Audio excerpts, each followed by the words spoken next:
Allez, on plonge directement dans le vif du sujet. C'est quand même fou quand on y pense, non? Analyser comment chaque petite action de notre quotidien, même la plus banale, a littéralement le pouvoir de construire ou au contraire de complètement briser la société dans laquelle on vit.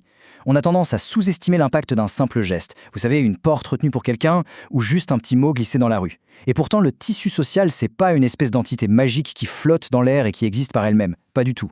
C'est plutôt comme un filet immense, hyper complexe qu'on tisse tous ensemble en permanence à travers nos innombrables interactions. Et aujourd'hui, à travers ce décryptage, on va décoder les mécanismes un peu invisibles qui régissent notre vivre ensemble.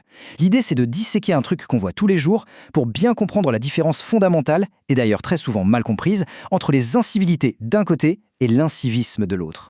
Au programme de notre analyse aujourd'hui, on va d'abord voir les fondements de la société, puis les droits et devoirs, les symptômes visibles de la rupture, la racine profonde du problème, la gravité de cette déviance, et enfin les actions quotidiennes qui changent la donne. On commence tout de suite avec notre première partie, les fondements de la société ou la base du civisme. Bon, pour bien comprendre ce qui cloche parfois autour de nous, il faut d'abord absolument savoir à quoi ressemble une société quand elle est en parfaite santé. Et ce pilier central, c'est le civisme. C'est pas juste un concept abstrait, poussiéreux qu'on trouve dans un manuel d'éducation civique. C'est le respect concret de tous les jours des règles et des normes sociales. Mais en fait, c'est même plus profond que ça. C'est un engagement actif. Je m'explique. Le civisme, c'est pas seulement s'abstenir de jeter son ticket de caisse par terre, c'est aussi participer à la vie de son quartier. Ça peut être s'impliquer dans une association ou tout simplement jeter un œil sur un voisin âgé qui vit seul. C'est cet engagement proactif qui crée notre cohésion sociale et préserve notre environnement. Sans cette base-là, aucune société ne peut tourner rond, c'est mathématique. Ce qui nous amène logiquement à la deuxième partie, droits et devoirs, le fameux contrat social. Et ça illustre brillamment un équilibre fondamental. Parce que le civisme ne sort pas de nulle part, il repose sur un contrat implicite. Dans toute société qui fonctionne, les privilèges viennent toujours, et je dis bien toujours, avec des responsabilités.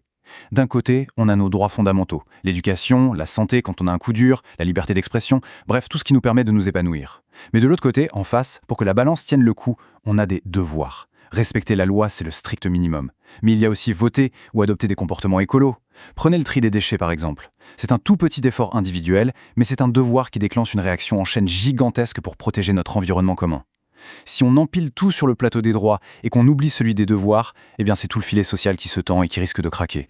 On passe à la troisième partie, les symptômes visibles, c'est-à-dire les incivilités. Alors du coup, que se passe-t-il quand ce fameux contrat social est zappé? Ça crée des symptômes visibles, des signaux d'alarme en fait. On a tous connu ça. Imaginez votre trajet le matin, dans un bus ou un métro bondé.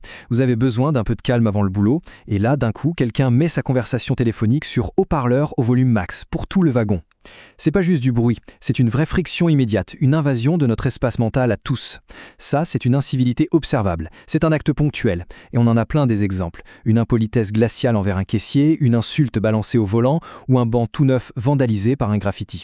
Ces actes-là, même s'ils vont du simple petit agacement à la véritable agression, ils pourrissent littéralement la qualité de nos interactions. Ça crée un stress de fond, une méfiance palpable entre nous tous. Quatrième étape, la racine profonde du problème, l'incivisme. Alors, ce qui est vraiment intéressant ici, c'est de creuser un peu et diagnostiquer la maladie derrière ces symptômes. Et là, c'est crucial de tracer une ligne super nette entre deux choses qu'on mélange tout le temps, l'incivilité et l'incivisme. Pour faire simple, prenez une métaphore médicale. L'incivilité, c'est la toux. C'est bruyant, c'est concret, c'est désagréable et c'est immédiat. Le papier jeté par terre, hop, c'est la toux. Par contre, l'incivisme, ça, c'est le virus. C'est la maladie de fond. L'incivisme, c'est pas un acte précis. C'est une attitude générale, un état d'esprit durable. C'est cette petite voix intérieure qui se dit « les règles, c'est pour les autres, pas pour moi ». C'est vraiment cette mentalité d'indifférence totale envers la chose publique qui autorise et qui multiplie les incivilités qu'on subit tous. Et honnêtement, tant qu'on soigne la toux sans s'attaquer au virus, on ne résout rien du tout. Partie 5. La gravité de la déviance et comment ça menace notre humanisation. Souvent, on a le réflexe de minimiser ces incivilités, de hausser les épaules en se disant « Oh, c'est pas bien grave ». Mais là, attention, faut vraiment s'arrêter là-dessus parce que la gravité de ces actes est colossale. L'analyse qu'on décrypte aujourd'hui utilise une formule très forte. Écoutez bien. Ce sont des actes de transgression de l'ordre social au quotidien. C'est de la déviance à l'état pur. Le mot déviance, il n'est pas jeté là au hasard. Quand quelqu'un choisit délibérément de s'asseoir sur le respect minimum, il participe à un effritement global. C'est exactement le principe de la théorie de la vitre brisée. Vous laissez une vitre cassée sans la réparer sur un bâtiment, ça envoie le message silencieux que tout le monde s'en fiche. Et boum, d'autres vitres finissent brisées. Chaque incivilité, c'est une petite vitre brisée qui banalise le manque de respect. Donc, le point crucial, c'est que la répétition de ces actes provoque une vraie fracture. Les textes parlent d'une rupture du projet d'humanisation et du pacte d'alliance sociale. Alors oui, dit comme ça fait très jargon académique, mais traduisons ça dans la vraie vie, genre un mardi matin à la boulangerie. Qu'est-ce que ça veut dire? Ça veut dire que si on refuse de dire bonjour, de respecter la file, ou qu'on traite les gens comme des obstacles et non comme des semblables, eh bien on arrête tout simplement de transmettre nos valeurs de communauté. On brise le contrat de confiance qui fait que des milliers de personnes peuvent vivre dans la même ville sans que ça soit le chaos total. Zapper ces petites règles, c'est littéralement renier notre projet de vivre ensemble en tant qu'humains civilisés. Ça installe un cynisme hyper destructeur. Heureusement, on passe à notre 6e et dernière partie, les actions quotidiennes, notre remède. Passons maintenant à la pratique et voyons comment on reconstruit tout ça. Parce que si la maladie est un état d'esprit, le remède, il est entre nos mains à travers nos choix quotidiens. Décortiquons les étapes. Étape 1, la politesse. Un bonjour, un s'il vous plaît, un merci, c'est pas des vieilleries formelles, c'est un acte hyper puissant de reconnaissance mutuelle. Ça désamorce la tension d'un coup. Étape 2, la solidarité. Aider quelqu'un à monter une poussette dans des escaliers ou ramasser un truc que quelqu'un a fait tomber, c'est l'antidote parfait à l'indifférence. Étape 3, l'espace public. Ramasser un déchet qui n'est pas à nous, faire attention au matériel collectif. Toutes ces actions-là, ce sont de véritables anticorps. Elles inversent la tendance, elles réparent la vitre brisée. Et les bénéfices, quand c'est appliqué à grande échelle, sont dingues. La société se remet à fonctionner sans grincer. On a moins de conflits, plus de solidarité.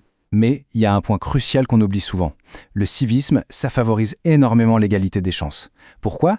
Parce que quand les espaces publics, les écoles, les bibliothèques sont respectés, ils restent accessibles et sûrs pour tout le monde, peu importe les revenus. Prendre soin du commun, c'est concrètement défendre les chances de chacun. C'est construire un monde plus juste, tout simplement. Pour terminer ce décryptage, j'aimerais qu'on garde une question en tête. Une question qui mérite vraiment qu'on s'y attarde. Comment ces tout petits choix, ces décisions silencieuses qu'on prend tous les jours, vont-ils façonner le futur de notre monde commun? Chaque interaction au supermarché, au volant ou dans la rue, c'est un point de bascule. C'est à nous de choisir si on veut renforcer la maille de notre tissu social ou si on tire dessus jusqu'à le déchirer. Finalement, la direction que va prendre notre société, elle ne s'écrit pas dans des grands livres de sociologie, elle se décide là, tout de suite, dans la qualité de nos interactions de demain matin.